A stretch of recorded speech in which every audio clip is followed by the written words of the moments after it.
Hi, it's me again with Corel Draw Tips and Tricks, part 2 of this. While the other video was loading, I thought this would be a pretty cool deal to do this too. I put that in the center of the page. I'm going to get my twirl tool. So this is like 6 by 6. So I'm going to make my twirl tool 4. And this is a good one because it's got a center part that you can get right in the center. And as long as you don't, you know what, I'm going to make it a little bit smaller, like 3.5. And then as long as you don't touch the outside edges of this square, so I'm going to select it and then I'm going to twist it. It's going to add quite a bit dimension, and I could do a little more, but I don't know if it'd be any better.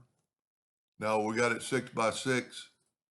We'll set our nudge factor on 6, and let's just see what it looks like now. It won't look too cool until I'm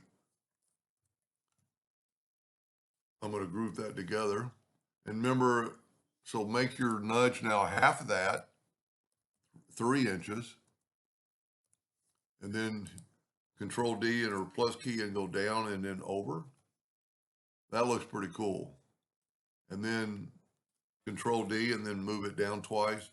And then Control D, Control D. It gives a little bit more of a dimension. I mean, it looks like this would have been really difficult to draw.